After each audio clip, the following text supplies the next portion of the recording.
I don't wanna be just someone that's new. I speak my mind so free, so you could hear the truth. Yeah, I know that we all have fear. Hey guys, welcome back to the podcast. This is the Truth for Youth podcast with Micah Murphy.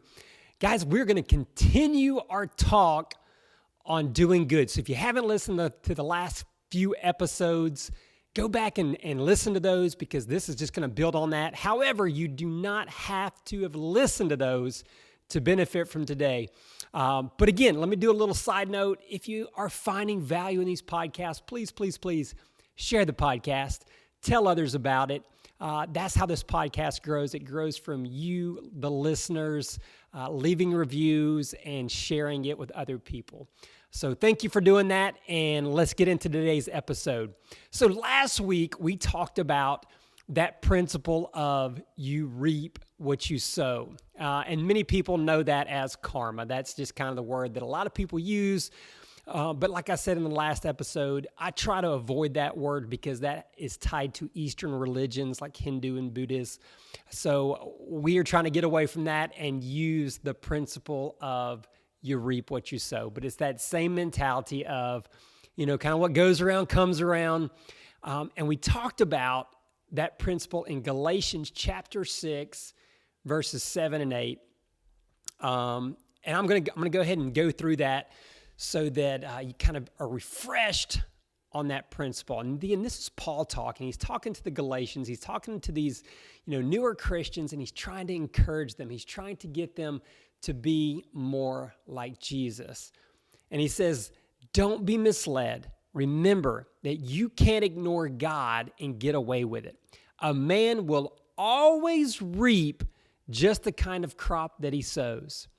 If he sows to please his own wrong desires, he will be planting seeds of evil, and he will surely reap a harvest of spiritual decay and death. But if he plants the good things of the Spirit, he will reap the everlasting life that the Holy Spirit gives him. So remember, that's kind of what we talked about in the last podcast. But we're going to look at the next two verses that come after this passage as he's continuing to kind of build on that. So Paul goes on to say in verse 9, so let's not get tired of doing what is good. At just the right time, we will reap a harvest of blessing if we don't give up. Therefore, whenever we have the opportunity, we should do good to everyone, especially to those in the family of faith. So, we're being encouraged to do good, right? Like to keep doing good, because if that's what you're planning, that's what you're sowing, then that's what you will reap. Now, again, it's not always going to be, life is going to all of a sudden just turn and start giving you nothing but blessing and being good to you just because you are doing good. But you're giving yourself that opportunity, and God is seeing that, and God is going to allow good things to happen, maybe not directly, but it's in an indirect way, perhaps, or gives you a peace or a joy, or maybe it's in the everlasting life that you get those rewards. But today we're going to focus on that part that says, let's not get tired of doing good. Guys, if you do good long enough, no doubt you're going to get tired. No doubt. So I want us to think for a moment. Think back to maybe if you're in athletics, it's a time when you were just physically exhausted from maybe training or maybe some exercising or conditioning that your coach had you doing. Perhaps you entered some type of challenge or a race that really pushed you to the edge.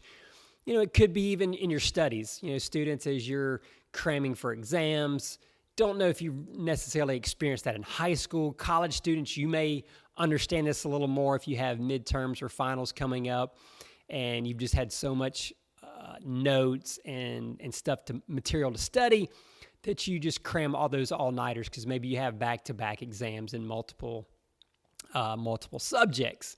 I can definitely think back to those times at Auburn University where Zero sleep, multiple days of just cramming and studying. And obviously you get to a point where you're super exhausted. Like you drive and you don't even know what you've done. Like you're probably like, oh my gosh, I think I just probably ran like 5 stop signs and 6 red lights, because your brain's just not functioning. But hopefully your body's so conditioning to stop, it was stopping, but your brain is just not functioning. It's just not there. But let's look at the physical, because for me, the physical exhaustion really hits home more than probably, any other, the emotional or mental exhaustion. And I can think back to multiple times when I was just physically exhausted, whether it be football conditioning or some type of training, where I'm just like, I don't think my body can take any more. Like, I don't think it will move. Like, it's about to collapse. It's about to shut down. I just can't keep going. But yeah, you just keep going anyways. For me, something that I did last year was I entered something called the Spartan Ultra. If you're not sure what Spartan races are, those are races that are pretty much all-terrain type races, off-road, in dirt, gravel, grass, woods, desert, mountains. It's all over the place, depending on the location, but you have multiple obstacles. So you're running anywhere from like a 5K, 10K, even a 50K, which is a 30-plus miler, and that's the one that I'm going to talk about in a minute. But you're doing these obstacles all throughout the race course. So it's very, very physically exhausting, because not only are you running, but then you're having to carry things like sandbags or logs. You're going through water. You're having to go up and over obstacles, hanging on to things. So it's very exhausting. And I was training to really try to push my body and my mind to probably further than it ever been pushed before, about this time last year, actually. And it was called the Spartan Ultra. So that's 30-plus miles. The race that I did was out in Texas, and it was actually 32 miles. And lots of obstacles, like 70-plus obstacles of just, that crazy stuff that I just talked about. You're going up and over, cargo nets, rope climbs. You're crawling under barbed wire. You are going through creeks. You're going up and down, mountainous terrain. Just rough, okay? And I knew that it was going to push me. And I knew at some point my body's going to say, okay, we've had enough, right? Like, let's just shut down. Let's quit. But I went in prepared knowing that wasn't going to be an option for me. Like, I didn't care how bad I was going to hurt. I knew I was going to hurt. And I knew I was going to be tired, but I wasn't going to quit. However, you do those races and it is exhausting. Like, every muscle in your body is hurting, at least for me. I mean, I'm not an ultra runner, which, the super long distance. I'm not much of a runner anyways, but I was doing this race and my body was just exhausted, like just super tired. Well, you do the first lap. Technically, it's 2 laps. The first lap was like 17 miles, and then the second lap was a little bit shorter. But after the first lap, you get to come into a little base camp that you kind of have, that you bring maybe an extra change of clothes because you're going through water, it's wet. Maybe you just want a fresh pair of clothes because of the mud or whatever.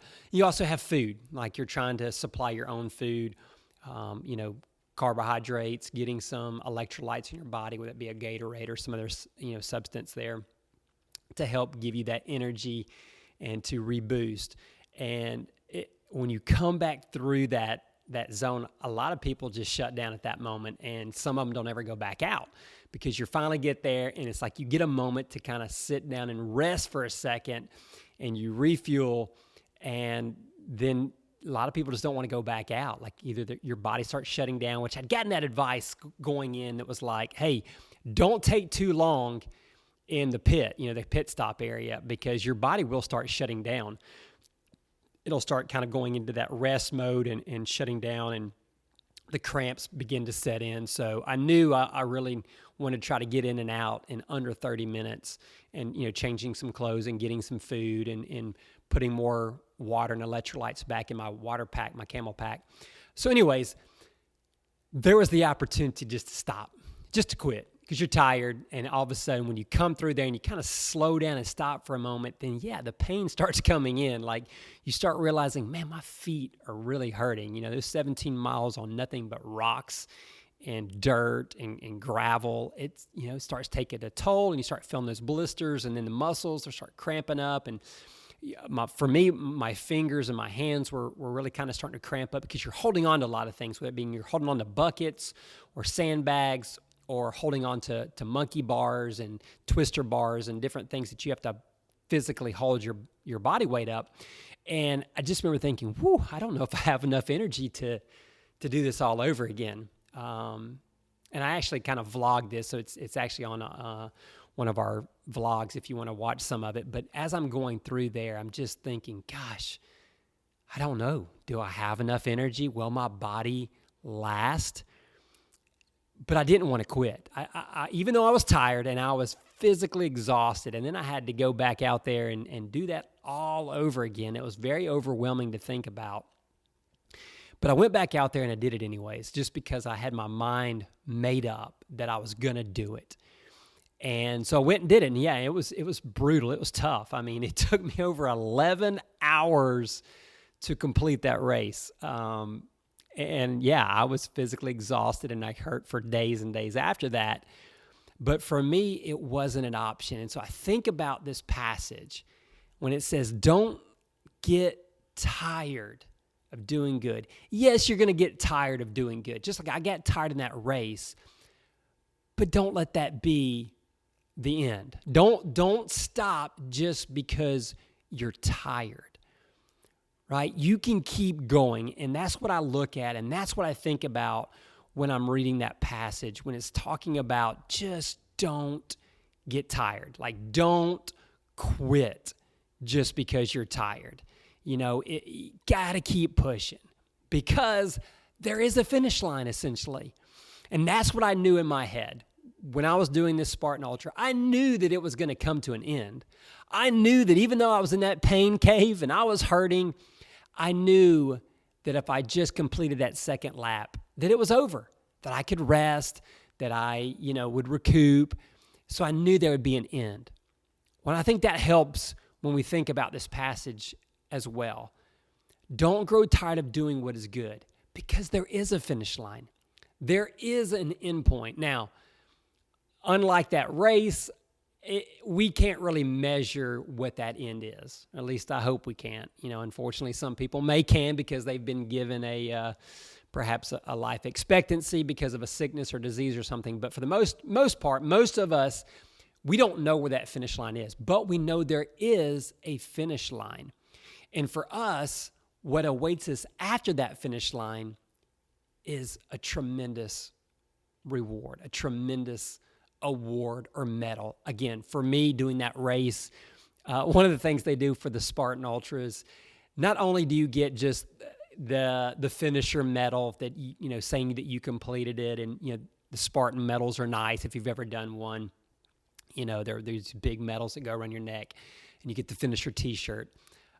But for the Spartan Ultra, they actually give you a belt buckle. And so for me, that was one of my driving forces, man. I wanted that belt buckle. And so that was in my mind, like, hey, I got to finish. I got to get that belt buckle. So for us as believers, as followers of Christ, we have this finish line, and it's something far greater than a belt buckle. We get everlasting life, and God has promised us rewards for doing good, for doing His will, for fighting a good fight of faith.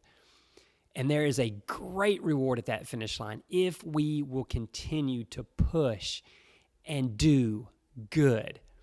Again, so teenagers out there, if you have those coaches that are just pushing you, I know it's summertime, so football players, you may be out there doing some super hot conditioning, especially those that are here in Florida. South Florida, doing your conditioning out in the heat, and you're just exhausted and you're tired and your body wants to give up and you just want to quit and you're like, I can't do it, I can't handle it anymore. Believe me, I remember those days of two-a-days back in high school playing football, and I was just like, why am I doing this? I am miserable, I'm exhausted, this sucks, But then once the season came and you had that first Friday night game, then it was like, this is why we did all that, So that was essentially the finish line. So all you athletes, hey, keep pushing. I know the conditioning is tough, but it's making you better. There's a purpose for that. Even though you may not think there's a purpose, your coaches are pushing you. They're getting you in shape so that once season comes around, you will be ready. You'll be ready to battle and you won't grow fatigued, just like this passage is saying. And there was actually the Message version that I'm going to read you, and it actually talks about fatigue. It says, so let's not allow ourselves to get fatigued in doing good. The other passage said tired, or version said tired. This one says fatigue. So don't get fatigued in doing good. At the right time, we will harvest a good crop if we don't give up or quit. You got to stay in the game. You got to keep pushing forward. You can't give up. You can't quit. Now, look, here's the thing about doing good, okay? It can get tiring doing good because some of you may be thinking, well, why would you grow tired of doing good? Trust me. You will get to that point if you have not already. And they can be things like you're doing good and nobody is responding to that good. You're trying to be kind or generous or helpful to people around you and they're not reciprocating. There's been multiple times where I have maybe held a door for someone or done some kind of kind, nice gesture, and you don't even get a thank you. You don't even get a smile. You don't even get a nod. It's as if they expected that out of you, and it's as if that was the norm, like that was your job, when in reality, perhaps you went out of the way to grab that door or to help someone do something and for them not to recognize it. And I know we're not doing that stuff to get recognized, but hey, let's face it. It is nice for someone to thank you or to at least give you a smile or a nod, acknowledging that, yes, they appreciated what you just did. Not that we're doing it for appreciation, okay? I want to make that clear. However, it is nice to get that appreciation, right? Like the little nod. It's just like that little bit of encouragement. That's all it is. Not that it would change whether you do it or not.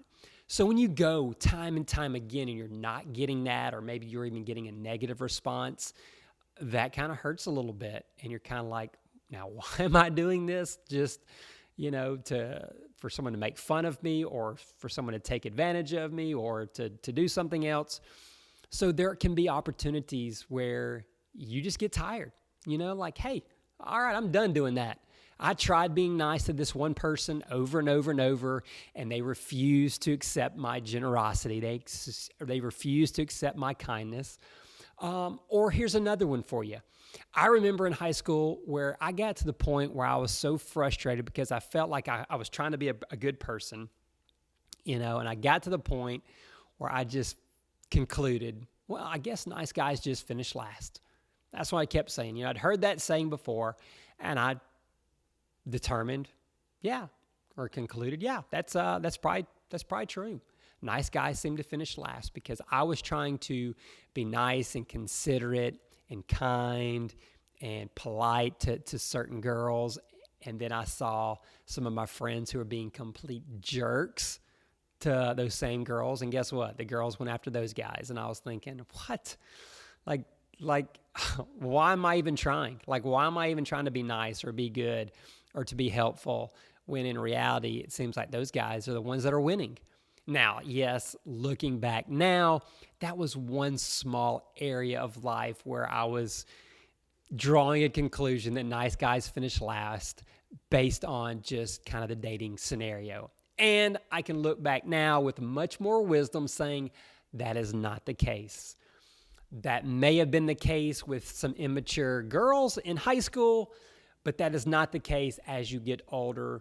Look, nice guys, they do finish, up in the lead. They may not finish number one, but I'm telling you, it will pay off in the long run. And remember, it's all about God knowing, not so much other people around you knowing. So don't grow weary. I've had multiple students come to me on different occasions saying, Mike, I'm just tired of being good. I'm the little goody two-shoes at school, and everybody's always like, oh, you're so good, you're so perfect, you never do any wrong. And they say, Mike, I'm tired of it. I just want to go drink and get drunk or do the drug or go have sex because I'm tired of not doing it and getting made fun of or whatever. So there are times when you will just be like, I'm tired of doing good. I've tried and it seems like it's not paying off, or you're not getting the recognition, or you're not getting the results. And you just draw that conclusion of, I think I'm just going to stop. I think I'm just going to give in and do what everybody else is doing because everybody else is doing it and it seems like it's working for them, because we get short-sighted. And when we don't get immediate results or immediate responses, we tend to get frustrated.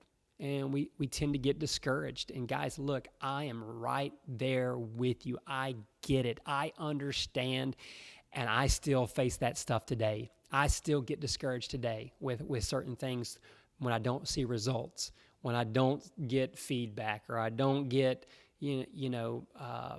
some type of recognition or acknowledgement, because I feel like, well, why am I doing it? Is it really impacting? Is it really helping? Is it really benefiting anybody? And so it can get discouraging. Guys, but I want to encourage you, don't grow tired.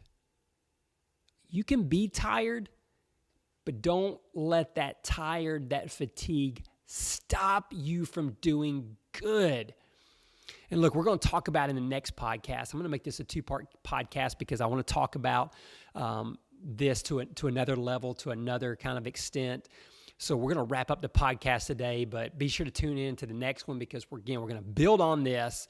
And I'm going to share with you a story, not my personal story, but a story that is probably going to make you be like, wow,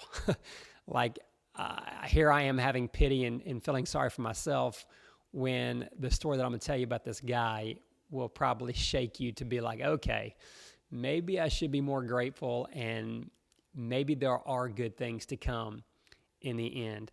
Again, guys, thanks for listening. Thanks for tuning in. I really, really do appreciate it. Guys, I love you. I'm here for you. If there's anything I can do, remember, you can shoot me an email. My email is in the show notes.